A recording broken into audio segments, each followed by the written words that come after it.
السلام علیکم، آداب عرض جی ٹی اے لسنرز، کہیے کیا حال احوال ہیں، کیسے ہیں آپ سب؟ دعا ہے، امید ہے آپ سب خیریت سے ہوں گے۔ الحمدللہ میں بھی بالکل خیریت سے ہوں، اور جی جناب ناول کی نیکسٹ ایپیسوڈ کے ساتھ حاضر ہوں۔ ناول کا نام ہے درد شب ہجرا، مصنفہ ہے زینب عالیہ، قسط نمبر 21۔ الیون یوں ہی معمول کے مطابق ہاسپٹل کے بوجھل ماحول سے چھٹکارا پانے کے لیے لان میں سنگی بینچ پر بیٹھا کافی دیر سے ان بھیانک سوچوں میں گھرا تھا۔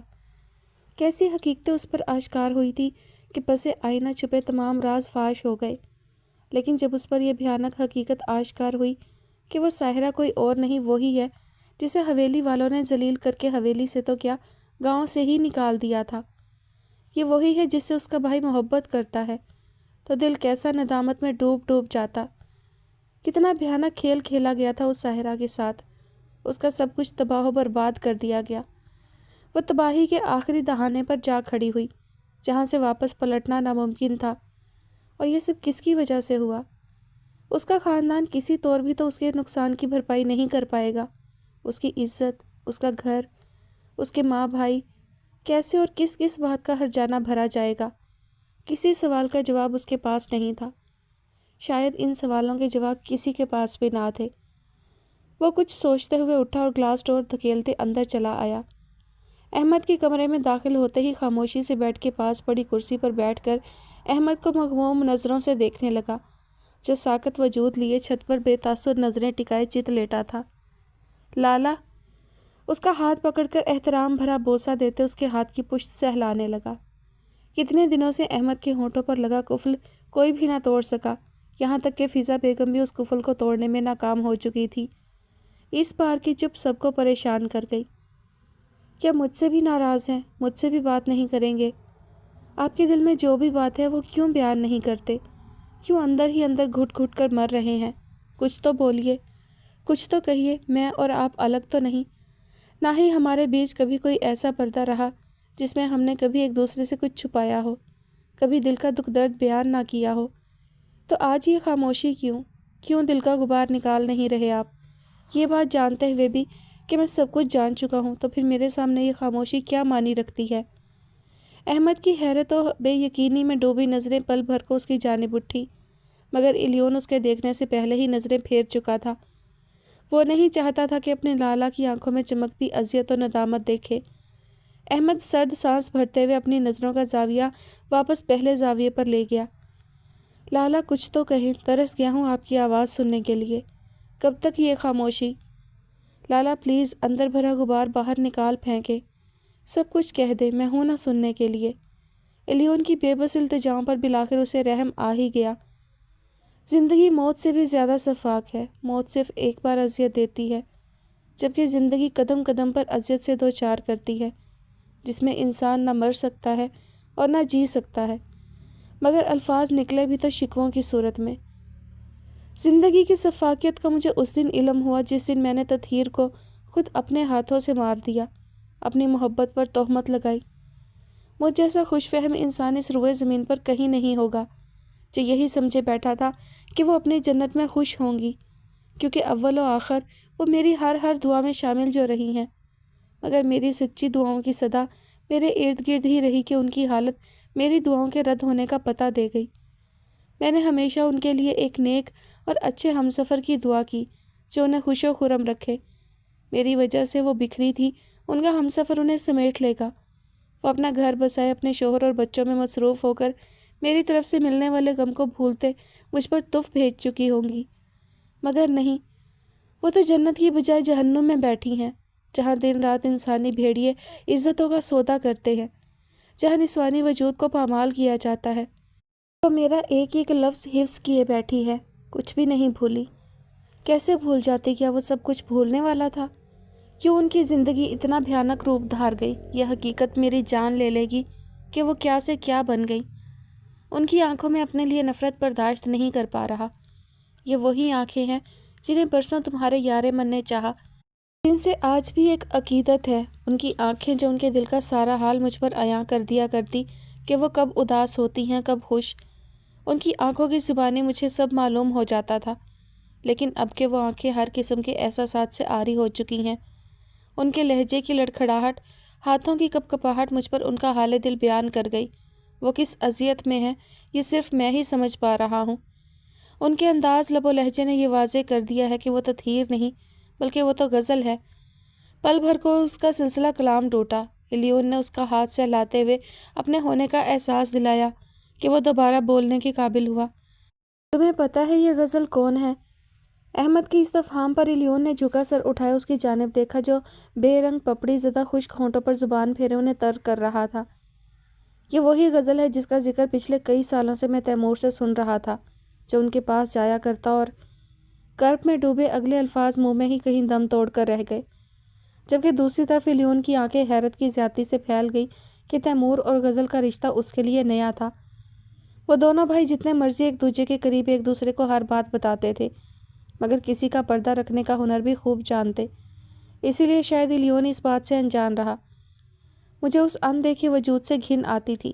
میں نے جو کبھی کسی سے نفرت نہیں کی، غزل سے اندیکھی نفرت کرنے لگا، جو فاطمہ جیسی مخلص اور پرہیزگار لڑکی کے حق پر ڈاکہ مارے ہوئے ہے۔ نہ جانے کتنوں کے گھر اجاڑے ہوں گے، کتنوں کو لوٹا ہوگا۔ میں اکثر تیمور سے کہا کرتا کہ مت اس کے پاس جایا کرے، کیونکہ طوائفوں کا کام بس مردوں کو لوٹنا ہوتا ہے۔ تیمور کا ہر بار یہی جواب ہوتا کہ اس کی پرسوز غم و ملال میں ڈوبی آنکھیں اسے اپنے ساتھ جکڑے رکھتی ہیں۔ اس کی پرسوز آنکھیں اسے سب طوائفوں سے مختلف بنا دیتی ہیں، وہ سب سے الگ اور منفرد ہے۔ ایک بار اگر تم اسے مل لو تو تم اپنی محبت کو بھول کر اس کے عشق میں گرفتار ہو جاؤ۔ مگر تیمور نہیں جانتا تھا کہ میں تو پہلے ہی جگر لیے ہوئے ان کی یاد میں مارا مارا پھرتا ہوں، اور تجدید عشق کرنے میں مجھے اب بھی کوئی قباحت نہیں۔ اس حال میں بھی وہ مجھے عزیز تر ہیں۔ اتنا گھٹیا حوالہ جان کر بھی میرا دل ان کے لیے ہی مچل رہا ہے۔ الیون کو تیمور خانزادہ کی بات کا قائل ہونا ہی پڑا کہ اس کی پرسوز اور ملال میں ڈوبی آنکھوں نے اسے بھی تو اپنا گرویدہ بنا لیا تھا۔ اس کے لیے ابھی بھی اگر کہیں دل میں یک طرفہ محبت کی ہلکی سی رمق بھی تھی تو احمد کی محبت میں وہ اس ہلکی سی رمق کو دل میں ہی کہیں دفنا چکا تھا۔ کتنی عجیب بات ہے نا کہ میں بیک وقت ایک ہی وجود سے شدید ترین محبت بھی کرتا رہا اور اندیکھی نفرت بھی۔ دونوں جذبے اپنی اپنی جگہ بھاری ہیں، مگر خدا گواہ ہے کہ میری محبت میری نفرت پر بھاری رہی۔ سب کچھ جانتے ہوئے آج بھی وہ میری نظر میں پاکیزہ ہیں، آج بھی وہ میری نظر میں بہت معصوم ہیں۔ کتنے عرصے وہ میرے ارد گرد ہی رہی اور مجھے معلوم ہی نہ ہو سکا۔ آج جب وہ ملی بھی تو ایک قریح شناخت کے ساتھ جس نے مجھے اذیتناک دوراہے پر لا پٹخا، مجھے بے بس کر دیا۔ الیون کچھ نہ بولا، بس خاموشی سے اسے سنتا رہا۔ احمد کی آنکھوں کے سامنے غزل کا بلکتا چہرہ گھومنے لگا تو کانوں میں اس کے بھیانک الفاظ، میرے کوٹھے پر آنا، انتظار کروں گی، مگر یہ دعوت نامہ تمہیں سننے کے لیے نہیں ہے بلکہ تمہیں رجھانے کے لیے ہے۔ اب کی عدالت میں اپنے مقام پر لگاؤں گی، اور آج میں تمہیں خود بہکانے کا دعوت نامہ دے رہی ہوں۔ 20 اکتوبر کو آنا ضرور، بے صبری سے انتظار کروں گی۔ اس کا سانس سینے میں الجھنے لگا جسے بحال کرنے کے لیے وہ لمبا سانس بھر کر رہ گیا۔ کیا بات ہے لالا؟ کچھ نہیں، میں ٹھیک ہوں۔ تم نے ڈاکٹر سے بات کی؟ کس بارے میں؟ مجھے ڈسچارج کرنے کے بارے میں۔ آپ کی ہارٹ کنڈیشن نارمل نہیں، ڈاکٹرز آپ کو ڈسچارج کرنے کے حق میں نہیں ہیں۔ ابھی آپ کو انڈر آبزرویشن رکھا گیا ہے، مزید کچھ دن لگ جائیں گے۔ مزید کچھ دن؟ یہاں میری جان سولی پر اٹکی ہے اور تم لوگوں نے جان بوجھ کر مجھے یہاں باندھ کر رکھا ہے۔ میں بالکل ٹھیک ہوں اب۔ دکھ رہا ہے مجھے کہ کتنے ٹھیک ہیں آپ۔ اٹھ کے تو بیٹھا نہیں جا رہا آپ سے اور آپ کہہ رہے ہیں کہ آپ ٹھیک ہیں۔ اچھا یہ بتائیں، آپ کے کندھوں پر ایسے کون سے کاموں کا بوجھ ہے جو آپ کو سکون سے بستر پر بیٹھنے نہیں دے رہا؟ مجھے بتائیں، میں وہ سب کام کر دوں گا۔ مصنوعی خفگی بھرے لہجے کمرے کے تنے ہوئے ماحول کو کچھ بہتر کرنے کی کوشش کی، لیکن اس کی اس آفر پر احمد کا دماغ نہ جانے کیسے اور کس رو میں بھٹک گیا۔ اس پر بے تاثر نظریں گاڑے اسے دیکھتا رہ گیا۔ کیا ہوا؟ ایسے کیا دیکھ رہے ہیں مجھے؟ دیکھ رہا ہوں کیا تم واقعی مجھ سے محبت کرتے ہو یا بس ہمدردی رکھتے ہو مجھ سے؟ شک کر رہے ہیں میری محبت پہ؟ اگر کوئی شک ہے تو لے لیں آزمائش میری محبت کی۔ اپنے مضبوط ہاتھوں میں موجود اس کا ہاتھ ہولے سے دباتے کہا گیا۔ تو میرا ایک کام کرو لالا، سرتا پا آپ پر جان بھی قربان، ہمیشہ کی طرح آپ حکم کیجئے۔ عقیدت سے پر بھیگے لہجے میں کہا گیا کہ منصف کے ذہن میں امڑتا خیال اس کی زبان پر کیا آیا، الیون کی گرفت اس کے ہاتھ پر خود بخود ہی ڈھیلی پڑ گئی۔ لہجے میں بے یقینی درائی اور آنکھوں میں تعجب و حیرانی۔ یہ کیا کہہ رہے ہیں لالا؟ میری حالت تمہارے سامنے ہے، میں صرف سانسیں لے رہا ہوں اور کچھ نہیں۔ اس سے پہلے کہ وہ خود اذیتی کے لیے خود کو پھر سے سلیب پر لٹکائیں، کسی اور مرد کے ہاتھوں کھلونا بنے، تم ان کے پاس چلے جاؤ، انہیں ایسا کرنے سے روک دو۔ یہ ناممکن ہے لالا، میں ایسا نہیں کر سکتا۔ یہ الفاظ بمشکل الیون کے حلق سے برآمد ہوئے۔ اس کی آنکھوں میں اذیت در آئی جس سے وہ فرار چاہ رہا تھا۔ احمد اسے انجانے میں پھر سے اسی اذیت میں دھکیلنے کی کوشش کر رہا تھا۔ الیون، میں نہیں دیکھ سکتا ان کی پامالی، میں جانتا ہوں وہ خود اذیتی کے لیے ایسا کر رہی ہیں۔ مجھے تکلیف دے وہ خود کو تکلیف دے رہی ہیں۔ معافی چاہوں گا لالا، ایسا نہیں ہو سکتا۔ وہ نظریں چرا گیا۔ کیوں نہیں ایسا ہو سکتا؟ ابھی تم نے کہا کہ میں جو کہوں گا وہ تم کرو گے، تو اب انکار کیوں؟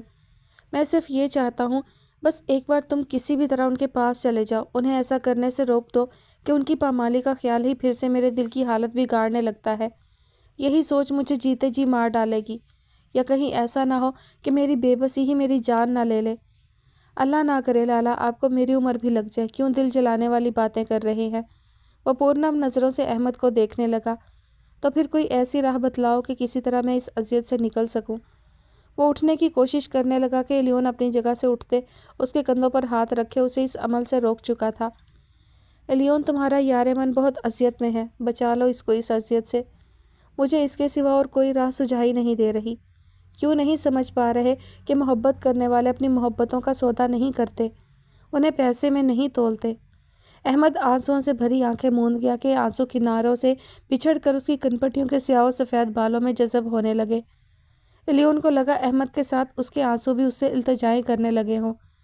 وہ زیادہ دیر احمد کے پاس نہ ٹک پایا اور خاموشی سے مڑ کر کمرے سے چلا گیا، جبکہ احمد اسے نحیف آواز میں پکارتا ہی رہ گیا۔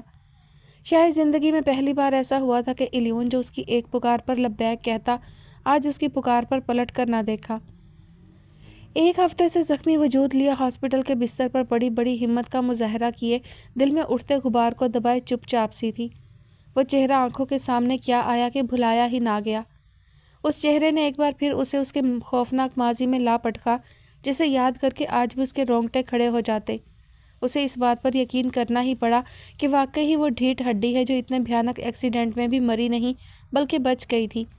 جہاں خود کے بچ جانے پر اسے افسوس ہوا، وہیں تیمور خانزادہ کے ساتھ ہونے والے سانحہ پر اس کا دل پریشان ہو اٹھا۔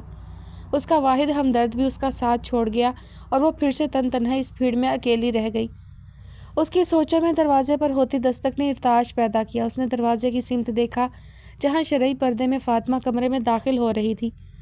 فاطمہ کو دیکھ غزل سمجھ نہ سکی کہ تیمور خانزادہ کو کس چیز کی کمی تھی جو وہ ایک نیک بیوی کو چھوڑ کر اس جیسی بدکردار عورت کے پاس آتا تھا۔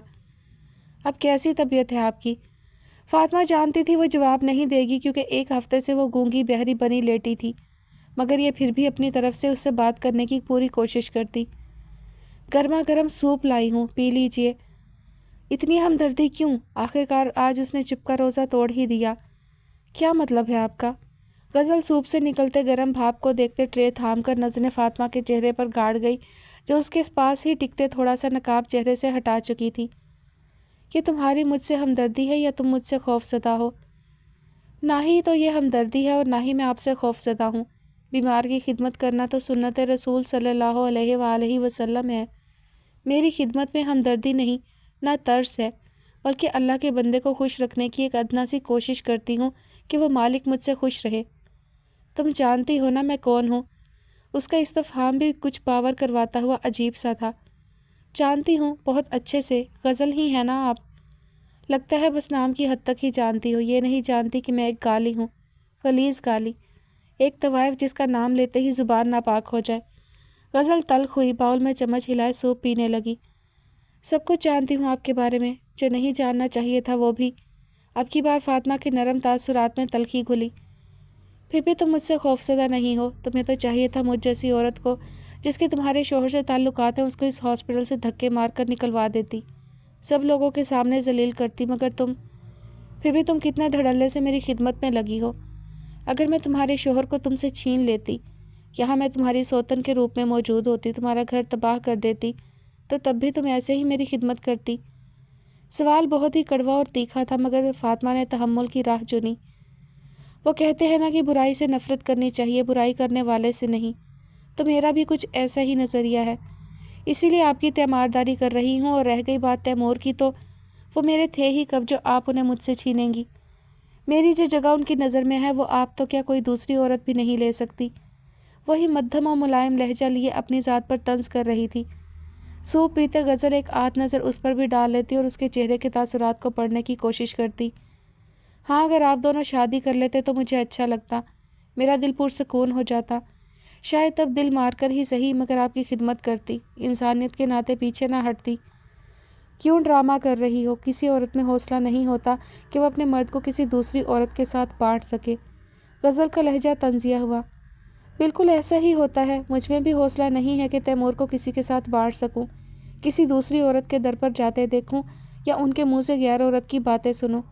ہاں، میرا دل بھی جلتا ہے، حسد کی چنگاریاں میرے من میں بھی سلگتی ہیں، مگر جب یہ سوچ آتی کہ میرا شوہر گنہگار ہو رہا ہے، راہ سے بھٹک گیا ہے، تو انہیں جائز رشتہ استوار کرنے پر میں خود کئی بار رخصاتی رہی، مگر انہوں نے کبھی بات ہی نہیں مانی۔ ضد میں وہ آپ کے پاس جاتے۔ کیا ہی بھلا ہوتا جو آپ دونوں پاکیزہ رشتے میں بندھ جاتے، جو اللہ کے نزدیک خوشی کا باعث بھی ہے، حلال طریقے سے ایک دوسرے کے ساتھ وقت گزارتے، نہ کہ… فاطمہ نے جب بات ادھوری چھوڑ دی کہ کہیں ناجائز حرام تعلق کہہ کر اس کی دل آزاری نہ ہو جائے۔ جب ان کی خوشی ہی آپ تھی، میں نہیں، تو پھر میں کیوں واویلا کرتی؟ آپ مجھے ایک بات بتائیں، آپ انہیں جائز تعلق استوار کرنے پر کیوں نہیں اکساتی تھی؟ وہ غزل سے ایسے بات کر رہی تھی جیسے برسوں کی شناسائی ہو۔ پہلی بات تو یہ کہ میں ان کی خوشی نہیں ہوں، بس وقت گزاری تھی۔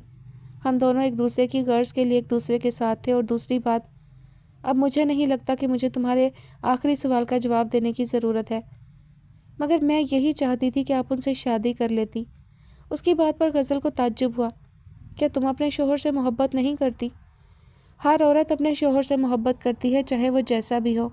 اسی لحاظ سے میں بھی ان سے محبت کرتی ہوں، اگرچہ وہ مجھ سے محبت نہیں کرتے۔ اپنی زندگی میں انہوں نے ایک ہی عورت سے پہلی اور آخری محبت کی اور اسی سے دھوکہ کھایا۔ مزید وہ دھوکہ کھانے کے مطمئن نہیں تھے، اسی لیے کبھی میری وفاؤں پر یقین نہیں کیا، کبھی یہ جانا ہی نہیں کہ میں بھی ان سے محبت کرتی ہوں۔ ان کی نظروں پر بے وفائی کی پٹی بندھی ہے جسے اب کوئی نہیں اتار سکتا۔ آخری بات پر وہ مدھم سا مسکرا دی۔ غزل دیکھ سکتی تھی اس کے بند ہونٹوں سے ابھرتی مسکراہٹ کتنی خوبصورت تھی۔ وہ بس مسکراتی تھی، ہنستی نہیں تھی۔ صحیح کہا تم نے، ہر عورت اپنے مرد سے محبت کرتی ہے، اس پر اندھا دھند اعتبار کرتی ہے، مگر کچھ مرد اپنی عورت سے محبت نہیں کرتے، انہیں بس محبت کا جھانسا دیتے ہیں، عورت کو اپنی محبت کے جال میں قید کرتے اسے اپنا غلام بنا لیتے ہیں، اور عورت ساری عمر اسی خوش فہمی میں زندگی گزار دیتی ہے کہ مرد محبت کا اظہار کر کے اس کا غلام بن گیا۔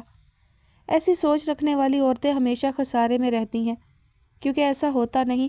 محبت کا اظہار سن کر تو عورت خود ہی مرد کی محبت والی بیڑیوں میں جکڑی جاتی ہے، اس کے ہر حکم کے تابع ہو جاتی ہے، مرد پر آنکھیں بند کر کے بھی یقین کرنے لگتی ہے۔ تب مرد اسے دھوکہ دینا شروع کر دیتا ہے۔ جہاں تک میں مرد کو سمجھ پائی، یہ بات بالکل صادق ہے۔ مرد عورت کو اپنی محبت میں قید کر کے خود آزاد پنچھی بن کر اٹھتا ہے، اور نادان عورت بس دور سے ہی اس کی اڑان کو دیکھتی رہتی ہے، یہ نہیں دیکھتی کہ کس منزل کی طرف سفر کر کے لوٹا ہے یا لوٹے گا، کس کے آشیانے پر وہ پل بھر کو رکا ہوگا۔ مگر یہی مرد جب عورت کی طرف سے بے وفائی ہو جائے تو اسے بھولتا نہیں، اس کی سزا دوسری عورت کو دیتا ہے۔ فاطمہ نے بغور غزل کو دیکھا، وہ سچ ہی تو کہہ رہی تھی۔ جو تصویر کشی اس نے کی، جو نقشہ کھینچا، وہ ہو بہو حقیقت پر مبنی تھا۔ ایک عجیب بات بولوں؟ فاطمہ نے اجازت طلب کی۔ غزل نے سوپ میں چمچ ہلاتے سر ہاں میں ہلایا۔ مجھے آپ سے ملنے کا، آپ کو دیکھنے کا بہت اشتیاق تھا۔ وجہ؟ میں دیکھنا چاہتی تھی بس کہ وہ خوش نصیب کون ہے جس پر تیمور اپنی پہلی بیوی کے بعد اپنا وقت اور توجہ نچھاور کرنے لگے ہیں۔ پیسہ، پیسہ کہنا تم بھول گئی، وہ بھی دل کھول کر نچھاور کرتے رہے۔ پیسے کی میری نزدیک کوئی اہمیت نہیں، چاہے آپ پر خرچ کریں یا کسی ضرورت مند پر، مجھے کوئی فرق نہیں پڑتا۔ مجھے دیکھ کر پھر کیا محسوس کیا؟ غزل نے اسے کریدا، نہ جانے کیوں وہ اس سے سوال پر سوال کیے جا رہی تھی، یا لاشعوری طور پر وہ اپنی پریشانی سے چھٹکارا پانا چاہتی تھی، ورنہ اسے فاطمہ سے کیا لینا دینا؟ یہی کہ مجھ سے زیادہ آپ بے بس اور لاچار ہیں، آپ خالی ہاتھ ہیں، جبکہ میرے دونوں ہاتھ بھرے ہیں۔ ایک طرف میرا بیٹا ہے اور دوسری طرف اس دنیا میں رہنے کے لیے ایک عورت کو جس چیز کی ضرورت ہوتی ہے وہ سب ہے۔ اپنا پیٹ بھرنے کے لیے مجھے خود کو مارنا نہیں پڑتا،